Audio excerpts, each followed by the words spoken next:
ควายจากโตควายเจ้าหลายบ่เฮ้ยเนาะนี่พี่น้องอันนี้คือสินจกหรือว่าเส้นจกตัวนี้เนาะมักน้ำเต้าอันนี้คือตู้เย็นเบอร์5เนาะนี่พี่น้องอันนี้คือน้ำที่เขาเจ้ากิน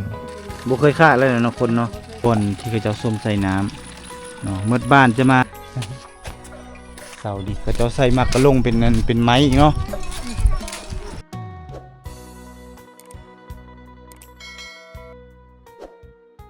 แซ่บบ่บ่ฮะกินข้าวกับยังนั่นแหละน้องซอยผู้นี้บ่ผู้แม่เพิ่นเสียนะบ่ก็จะซ้ำๆกันเนาะแต่น้อยแต่น้อยเลยจะเลี้ยงเอานี่เนาะ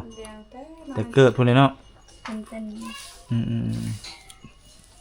นี่โอ้ถือว่าเมื่อมาเลยเนาะบัดนี้เนาะอ้าวโหพี่น้องอันนี้สินจกแม่เพิ่นนั่นนี่แหละนี่แม่เพิ่นต่ำถือว่าเพื่อสิได้ผืนนึงนี่บ่ธรรมดาเนาะอาเวียนคือบ่เฮียนเอาอาเวียนบ่ไหวเนาะ นี่พี่น้องอันนี้คือสินจกหรือว่าเส้นจกตัวนี้เนาะเป็นสินที่เป็นฝีไม้ลายมือที่มีความปราณีตบ่ธรรมดาได้จึงสิได้สินผืนนึงซ้ำนี่พี่น้องเอ้ยคือว่าแม่เพิ่นมาแต่เวียกแต่งานแล้วก็ต่ำเนาะมาแต่ให้แล้วก็ต่ำแม่นบ่เกิดกระจุกไปตาลละเบิ้ลนี่พี่น้องเอ้ยมาแต่ให้แต่ส่วนละต่ำมีเวลาละต่ำตื่นสมาแล้วก็ต่ำแต่เช้าคันอยากต่ำก็คำบ่ซั่นแล้วก็ไปเวียกไปงานเนาะแม่นี่บ่เป็นเลยเนาะภาษาลาวเลยเนาะเบิ้ลดังบ่เป็นเลยมีแต่ลูกสาวเนาะเป็นเนาะพ่อก็เว้าได้เนาะพ่อเนาะผัวเป็นดัง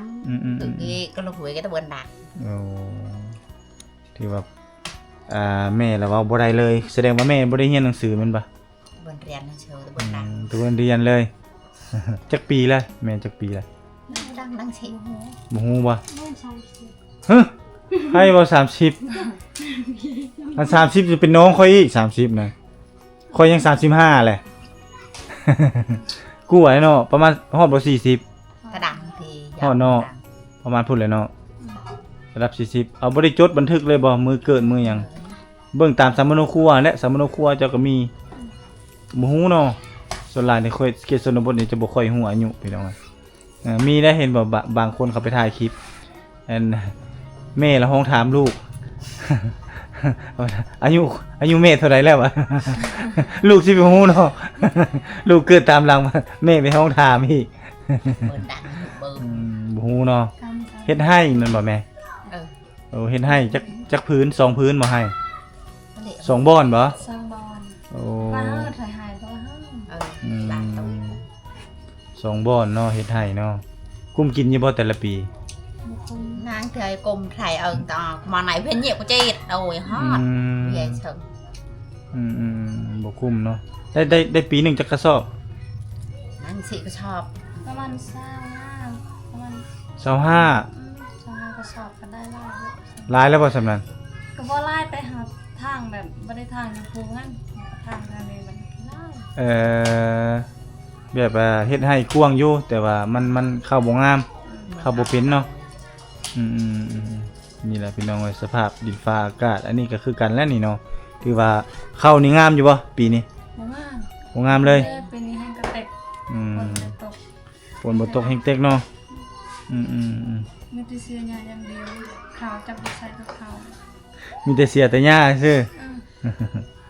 เวียนเบิ่งไปเบิ่งมาเวลายิ้มนี่จะคือแม่หอยยิ้มจะคือแม่เอิ้นว่ายิ้มมีเสน่ห์เนาะยิ้มงามยิ้มกว้างพี่น้องเนาะอันนี้อาจสิเป็นมุมกล้องซื่อเด้อพี่น้องเลยก็เลยว่าอยากสีมืดๆหน่อยนึงเพราะว่าอยู่ในเฮือนตอนนี้เนาะเฮาก็มาตามติดวิถีชีวิตน้องเพิ่นแล้วเราบ่ปัดเฮือนแล้วเราบ่อันนั้นบ่ไม้ฟอยบ่มีไม้ฟอยแบบตูกวดๆนะบ่มีแต่แบบนี้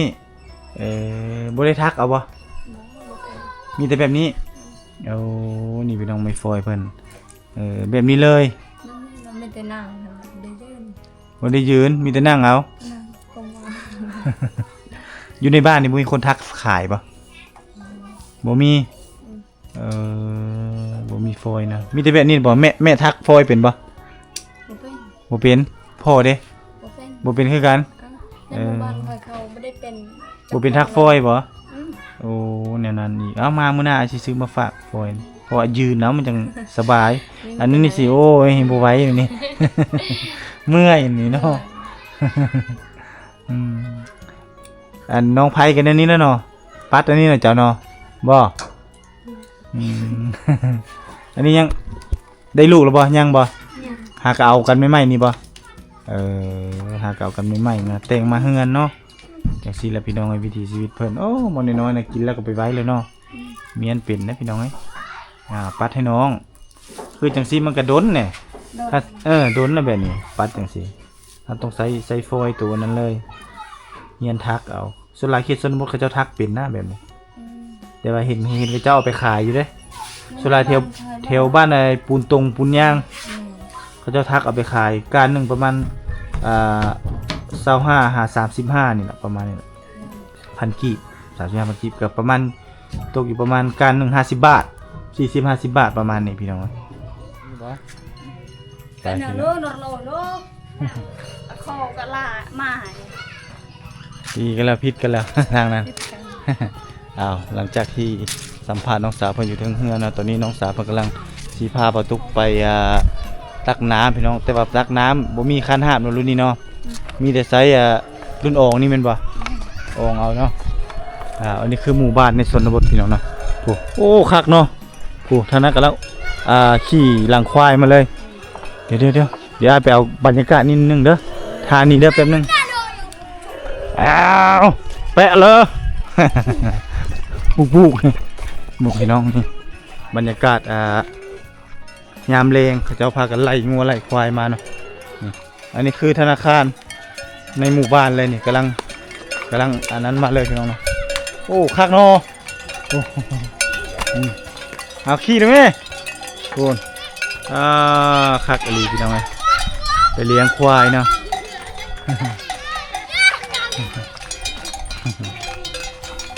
สองไอ้น้องสามไอ้น้องพากันไปเลี้ยงควาย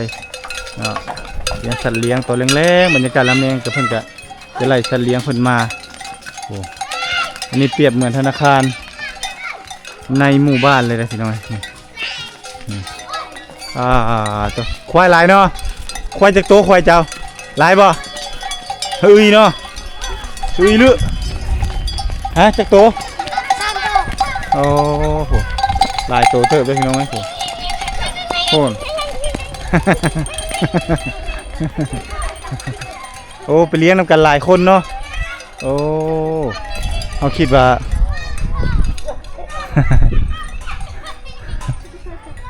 เขาคิดว่าควายเพิ่นหมดบ่แม่นเนาะเขาจะไปเลี้ยงนำกันแม่นบ่โอ้บ่ละ2 ตัว3 ตัวสิเนาะไปเอาวันนี้ มันดันมาแพ้แหละดึง เอาวะ ดึงควายดึงควายบ่แพ้เนาะไปทางใดบ่เฮาสิไปนี่ทางพี่บ่ไปกับน้องสาวเพิ่นไปทางนี้เลยเขาจะไปเลี้ยงก็จะไปแต่เช้าพุ่นเนาะ ที่ซาวแล้วก็คือข้าวมานั่น เอาถือข้าวไปกินแม่นบ่โอ้กินข้าวอยู่ป่าเลยเขาจะไปเลี้ยงไก่บ่ ใกล้อยู่นะ อยู่หน้าบ่ไปเลี้ยงอยู่หน้าอะไรพี่น้องไงเลี้ยงอยู่ให้อยู่หน้าพุ่นละตัวแรงๆคือจังซี่แล้วก็เข้ามาโอ้ถือว่ายามมันอันนั้นละเข้าโรงเรียนเนาะยามเรียนแล้วเข้าโรงเรียนคือยามนี้แล้วแม่นพักเรียนแล้วแม่นไปก่อนเนาะไปย่างไวๆนิดนึงก็ได้ย่านจะฮ้อนขนาดคอยตักแดนมืดมือเขาก็ยังทนได้ ยังทนได้เนาะโอ้ไปแต่เช้าบ่มาหามไปเลี้ยงควายนี่บ่คักนอกกระถงจ้ะเนาะ นี่พี่น้องควายเพิ่นหลายเลยมันมาแล้วมันเข้าในหมู่บ้านแล้วมันก็หากินน้ำพี่น้องนี่ตามบวกตามยังโอ้ตัวนี้เป็นน้ำบาดาลบ่โอ้นี่ตัวนี้เป็นจุดน้ำบาดาลสมไซเขาเจ้าก็จะพากันมาสมไซอยู่นี่เพราะว่าโตโถมานี่เด้เนาะ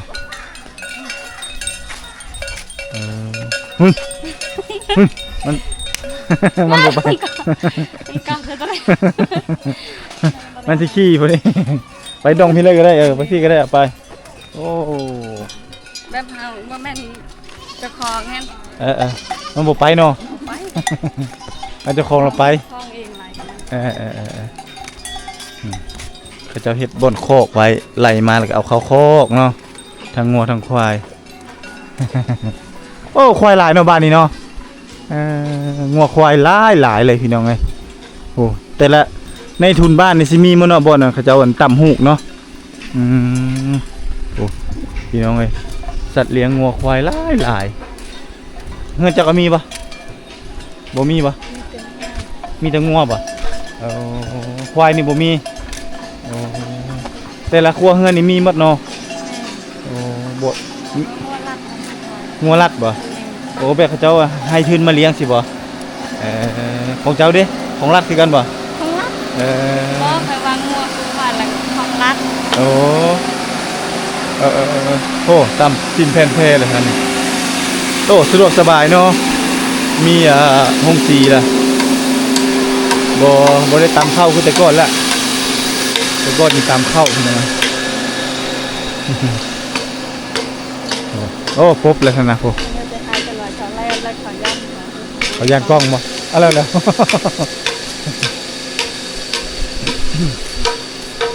อันนี้มาแต่ให้หมดบ่บ่นี่รุ่นเดียวกับเจ้าบ่รุ่นน้องบ่รุ่นน้องเนาะโอ้ยสะดุดรักบ่โอ้มาแต่ทางใดมาแต่ให้บ่ฮะเมื่อแต่ให้บ่นี่โอ้เอามาให้ยังอันนี้เอามาให้ยังฮะสิใส่กับต้นมะแตงใส่ต้นมะแตงโอ้มาแต่ให้บ่โอ้โหพี่น้องดุมันให้ได้เนาะพักกันมาแต่ให้แต่สวนฝุ่นอาเวียนไปก่อนแล้วอ๋อคักเนาะบ้านอาเวียนนี่ผู้ทีนี้เป็นห้วยเป็นหอกลงไปหอลุ่มผู้จุดนี้เป็นจุดที่เขาจะเอาน้ำผลสัตว์เลี้ยงพนเนาะหลายเลยมาแล้วมันก็จะมาอยู่มาผูกตามมาห่มไม้ห่มตอกนี่แหละพี่น้องเอ้ยนี่ไอจื้อแล้วแต่ก่อนไอมาไอใต้ขัวนี้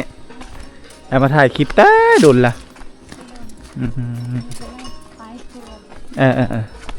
โดนได้ไอบริมาบ้านนี้นะ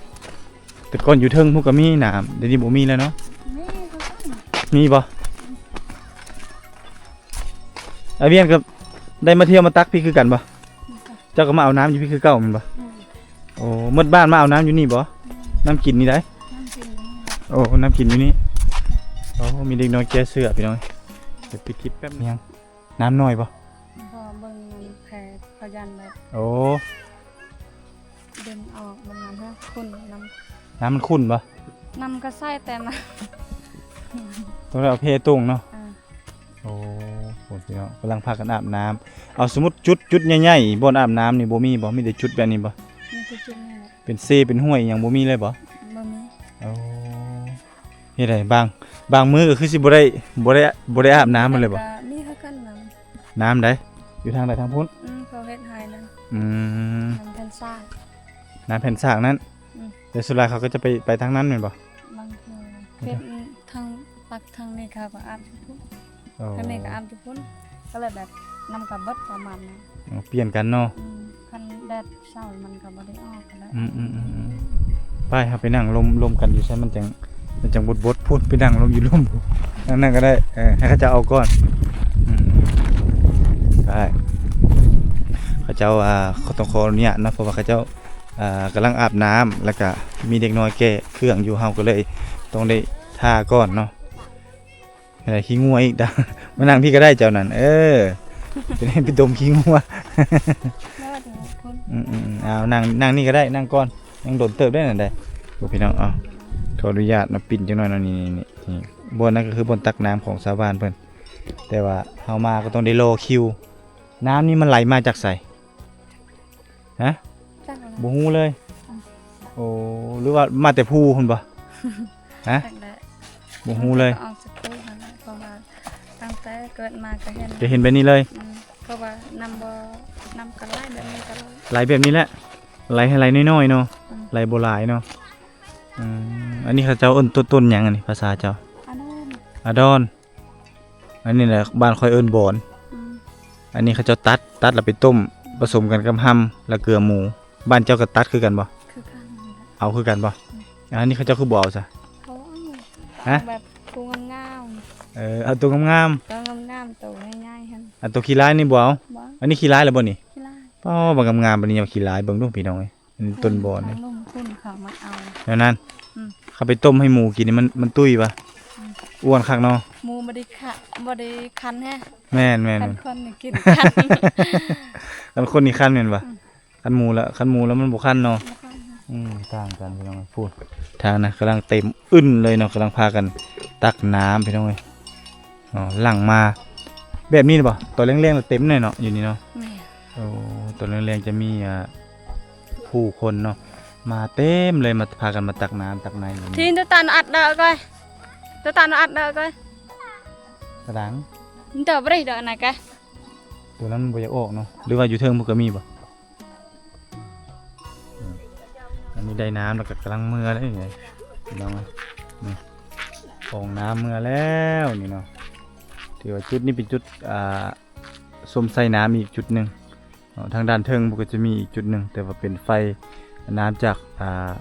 ใต้ดินก็คือจากไฟโซลาร์เซลล์พี่น้องแต่นี่น้องอาเวียนยังท่าอยู่เพราะว่าทางลุ่มเขาจะกำลังพากันตักน้ำเนาะกำลังเอาน้ำต้นได้รอคิวเพราะว่าน้ำมันไหลค่อยๆพี่น้องไหลยามคันยามฝนตกแห้งๆแล้วไหลแห้งบ่คันยามมันนั้นไหลช้า ซ่าน คันฝนตกตลอดมันก็ไหลแห้งเนาะ ไหลแห้งตลอด แสดงว่าเขาเจ้าโก้อ่างอยู่เทิงภูพูดบ่จักนี่มันจะออกมาใส่นี่ บ่ ตัวนี้เป็นท่อเล็กที่แสดงว่าน้ำนี่มาแต่เทิงภูพี่น้องหมดบ้านตั้งแต่เกิดมาก็ใช้อยู่นี่เลยเนาะต้องใช้อยู่นี่เลยบัดน้ำใหญ่ๆนี่บ่มีเนาะแถวนี้เนาะแสดงว่าเขตนี้นี่อึดน้ำพี่น้องต้องเอาน้ำมาแต่เทิงภูพุ่นแหละหมดบ้านมาอาบน้ำอยู่นี่ ตอนนั้นเขาบ่ได้เฮ็ดให้เบิดบ้านก็มีแต่บ่อนนี้แหละเขาอาบมันนี่ใครแน่เขาแบบมีคนรัดซอยฮะ แบบมีน้ำหยกน้ำอย่างนั้นเนาะ อืม บางบ่อนก็คือว่ามันเพบ่ เพแล้ว โอ้ ดูจุดอันนั้นติดกับเฮียนคอยนั่นกับเพแล้ว แต่ก่อนมันโยกแม่นปะ อืม น้ำโยกเอาเป็นได้มันคือเพไซส์หลายคนสิบ่ จักแหละจักเขายัดใส่ยัง โอ้ เขาแปลงได้แบบมันบ่ดีเลย มันแปลงแล้วมันบ่ได้เลย บ่ได้ ก็เลยต้องได้กลับมาใส่แบบเก่า ถ้าคันเขาเฮ็ดมันก็ดีคือกันใจ ครั เขา บ เบิด แต่ถ้าสมมุติคือเฮ็ดคืออันอยู่แกล้งเอาลงให้สบายเนาะมีน้ำเซจังซั่นเนาะจะลงไปอาบอยู่นั่นเลยบ่ ก็สบายแล้วตอนเล่นก็หิ้วเครื่องหิ้วของลงไปอาบอยู่นั่นเลยลงไม่เท่าเบิ่งยายนี่ก่อนเด้อเอามาเบิ่งยายนี่ก่อนยายเพิ่นกำลังเด็กน้ำเต้าโอ้รุ่นนี้อันนี้เขาเอิ้นมักน้ำเต้าเนาะไม่เท่าเนาะอรวยบ่นี่ก็อรวยเนาะอรวยแล้วมักน้ำเต้าอันนี้คือตู้เย็นเบอร์5เนาะนี่พี่น้องยังมีอยู่ในรุ่นนี้เลย น้ำเย็น น้ำเย็นเนาะเย็นตลอดเลยยามร้อนก็เย็นบ่ เย็น นี่พี่น้องเอ้ยเพิ่นมาเอามีหาเบิ่งยากเด้พี่น้องเอ้ยมักน้ำเต้านี่ได้อรวยตัวนี้เนาะของเก่าของแก่ของแท้เลยนี่ของธรรมชาติรุ่นนี้นะนี่แม่เพิ่นมาตักน้ำอยู่นี่แล้วก็มื้อเนาะหลังจากมาแต่ให้แต่นาแต่สวนแล้วก็มาแล้วคือว่าหมดบ้านเนาะอาบน้ำที่มันออกน้อยๆเนาะออกพอแต่ยัดพี่น้องเอ้ยนี่พี่น้องอันนี้คือน้ำที่เขาเจ้ากินคือสิเป็นน้ำออกบ่อมันไหลผ่านห้วยผ่านห้องบ่แม่นเด้เป็นน้ำโถที่โตมาจากเทิงภูหรือว่าเป็นน้ำจากป่าต้นน้ำมันเป็นน้ำใต้ดินพี่น้องนี่แล้วก็ผ่านโถแล้วก็จะเอาโถนี่ซุกลงใส่นะประมาณนี้พี่น้องไหลนิดหน่อยหนึ่งเนาะไหลบ่แห้งหมดบ้านพากันมาส้มใส่น้ำอยู่นี่ แต่เช้าคักแต่ประมาณแต่5โมงขึ้นมา5โมงพุ่น บ่เคยขาดเลยเนาะคนเนาะ บ่เคยขา แต่เสาเท่าค่ำพี่น้องบรรยากาศค่อยค่ำลงแรงน้องสาวมันก็มาโลท่า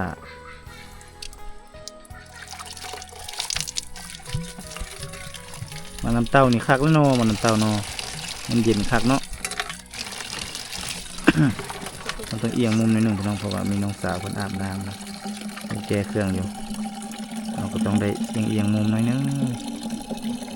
กำลังมาเลยเต็มแล้วเนาะมาเสวียนเนาะ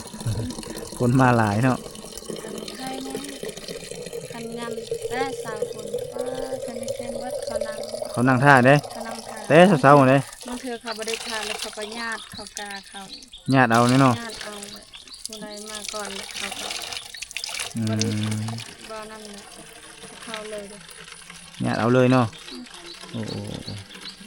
ถือว่าคันจะเห็นแบบเทศกาลบุญแล้วต้องมาตอนเช้า แต่ก็มา7 โมงก็วิทย์คน บ่คันมาแต่5-6 โมงเลยเห็นเนาะ อืม อืมต้องมาแต่เช้าอีหลีพี่น้องจะเห็นคันมาสวยเราบ่เห็นเพิ่นน่ะเพราะว่าน้ำมันออกน้อยนะพอจะยัดออก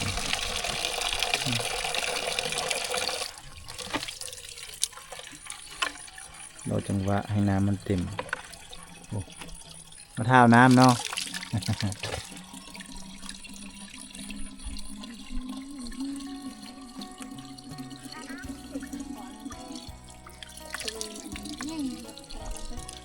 จบกันเนี่ยอยากว่าจริงจัง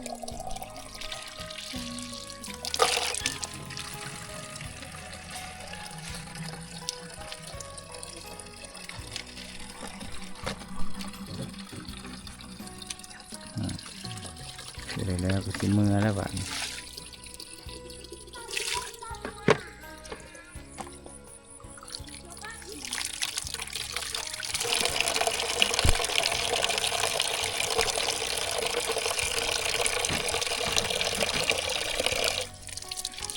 แต่ก่อนเราใช้มาน้ำเต้าเนาะเป็นบอกเดี๋ยวนี้บ่ใช้แล้วเอากระตุกเลยเนาะใช้ลุงกระตุกนี่สบายเมื่อหน้าก็จะจิถอนเอากระตุกมาให้ กระตุกอ้ายอยู่เฮือนสุดท้ายกินแต่น้ำดื่มไอ้หัวเสือนี่เลยยายสิเอามาให้เป็นกระสอบพู้นแหละ ความลาย มาให้กันลายแบบตักบัดเดียวแล้วแล้วก็ได้ใส่ให้ เดี๋ยวก็ตักเลย ตักเป็นลายประเดียวเลยเนาะ ลายแบบได้เลย2 มื้อ 3 มื้อ ให้มันคุ้มค่าเลยให้มันคุ้มค่าเลยพี่น้อง นี่เนาะ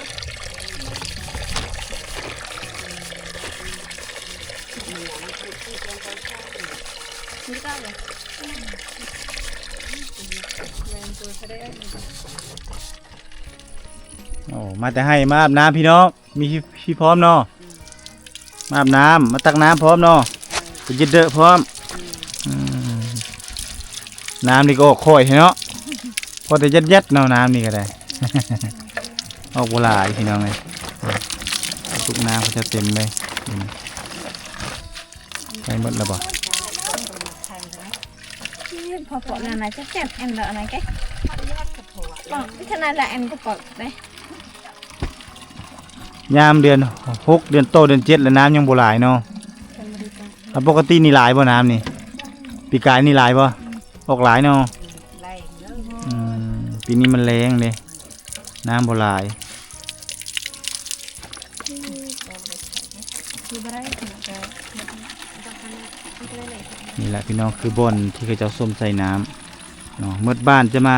พากันมาส้มใส่น้ำอยู่นี่เนาะก็คือทางอาบพร้อมทางกินพร้อมเอาเมื่อแต่นี่แหละเขาเจ้าก็จะมีกระตุกไผ่กระตุกมันเนาะบางคนมีกระตุกแบบนี้ก็จะใช้กระตุกแบบนี้บางคนผู้มีกระตุกก็ต้องได้ใช้บางน้ำเต้าประมาณนี้ได้ปะนะเอาจับให้มาจับเองบ่ใส่ไปนั้นเนาะนี่ chặt ở này đây ก็สวยเลยตรงไหนมันจะได้เสียที่จะมาทหาร นี่แหละคือวิถีชีวิตแบบแท้ๆแล้วมาพาท่านผู้ชมมาเบิ่ง น้องตูนหาน้องตูนพัวมันก็เอาไว้ của mẹ tạ người lại của mẹ lại ก็มันผู้ชายก่อนจะลงเรียนอันจำผู้ชายจ้ะชีวิตได้แล้วที่มันควรแล้วก็เด้อมาเด้ออยู่ก่อนอู้คักเนาะไม้คานนี่เนาะเป็นเลื่อมเนาะไม้ยังอันนี้ไม้ขยุงบ่โอ้คักเนาะขอบใจเด้อเมื่อก่อน chạy đâu mà อ้าวหยอก ที่ออกเมื่อแล้วบาดนี้เนาะโอ้หมดบ้านอะไรเนาะเหมาอยู่นี่เนาะถือว่าหมดบ้านพากันมาส้มใส่น้ำอยู่นี่พี่น้องคันว่าเบรกจังซี่มันได้หลายตุกเนาะ คันว่าเอา เสาเดียวได้แต่ก่อนไปพี่น้องเอ้ยถือว่ามาก็ได้เห็นอีกมุมหนึงวิถีชีวิตของน้องสาวเพิ่นเนาะกำลังไปตักน้ำ มาแต่ทางใด มาแต่ชวน โอ้มาแต่สวนอาบน้ำมาพร้อมเนาะ แม่ สบายมาเพื่อนหาน้ำยากเนาะ แม่ ไปโอ้จุดบ้านเป็นในกว้างพี่น้องกว้างขวางมีแล้วก็มีความเงียบสงบดีโอ้คักเว้ยเขาควายนี่งามมันโค้งๆดี แต่ละตัวนี่ก็จะใส่มักกระลงเป็นนั่นเป็นไม้อีกเนาะตัวนี้เขาเอิ้นว่ากันฟ้าผ่าตัวนี้นะกระลงควายบนบ้านนี่หลายมันปะ ได้ ฮอดบ่ร้อยตัวจักเลย หมูคือกันแน่เนาะแต่ว่าตามที่ประตูเบิ่งนี่หลายอีหลีเด้ไปใส่ไปเยอะเด้อ เยอะเด้อได้นี่เนาะถือว่าซ้ำนี้มาแล้วเริ่มเห็นสาวบ้านกำลังพากันไปตักน้ำเนาะแล้วก็รวมถึงนี่แหละเห็นสัตว์เลี้ยงของเพิ่นว่าจะเป็นงัวควายที่เพิ่นพากันไปเลี้ยงแล้วก็กำลังไล่มาเล่งมาโคกอันนี้คือวิถีชีวิตแบบแท้จริงพี่น้องนี่แบบเฮาบ่ได้ปั่นแต่งถ้ามาเลาะเพียงนี้น้อยหนึ่งเฮาก็ได้เห็นหมู่บ้านอนุดมสมบูรณ์ทางด้านเทิงลงมาหอดลุ่มนี่พร้อมพี่น้องเนาะนี่กำลังเฮ็ดอีหยัง เดือนเด้ เห็นเฮือนเบ้บ่วิถีชีวิตแบบแท้จริงเนาะกำลังพากันเฮ็ดเฮือนเบ้คอกเบ้1 2 3 4บ่แม่นไผหลายคนบ่คือมีหลายอัน บ่ลูก3คน ลูก3คน แม่ โอ้4ทั้งแม่เนาะแสดงว่าได้มี4อันคนหลานเป็นหมดคืออาเวียนมีอันเดียวเนาะ ก็คือบ่แบ่งกันเลย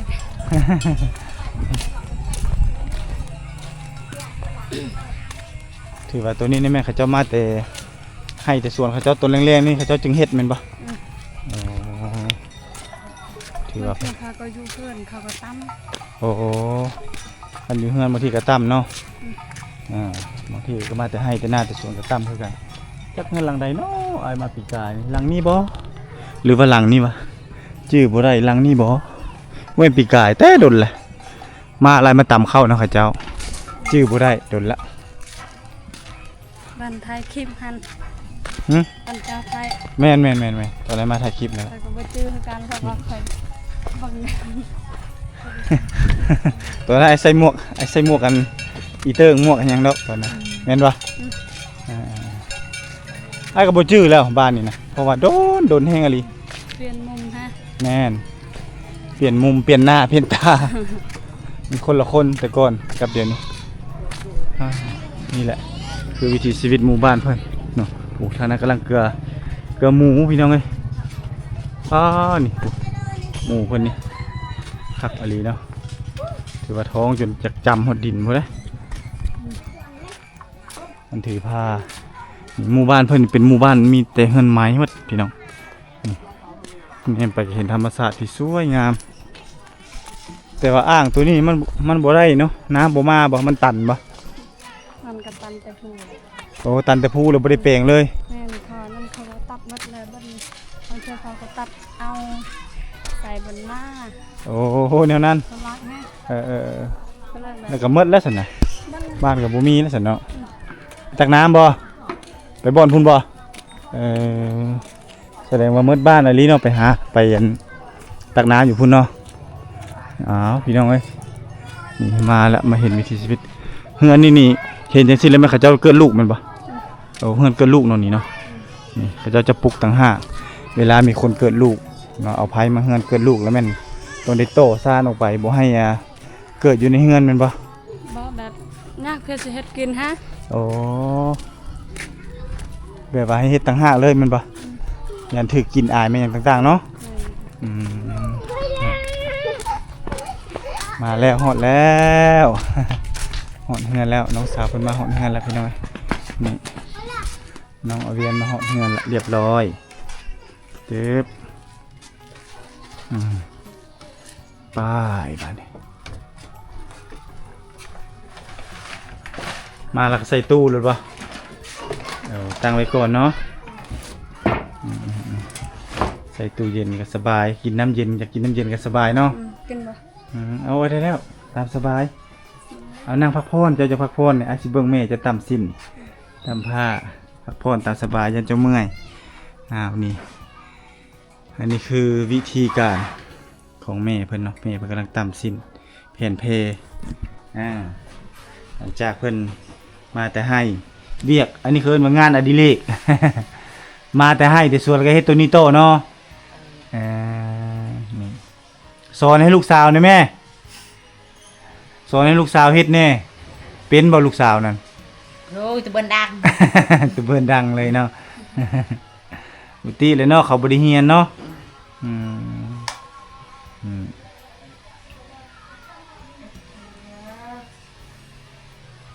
ต้องได้โตฝ่ายก่อนพี่น้อง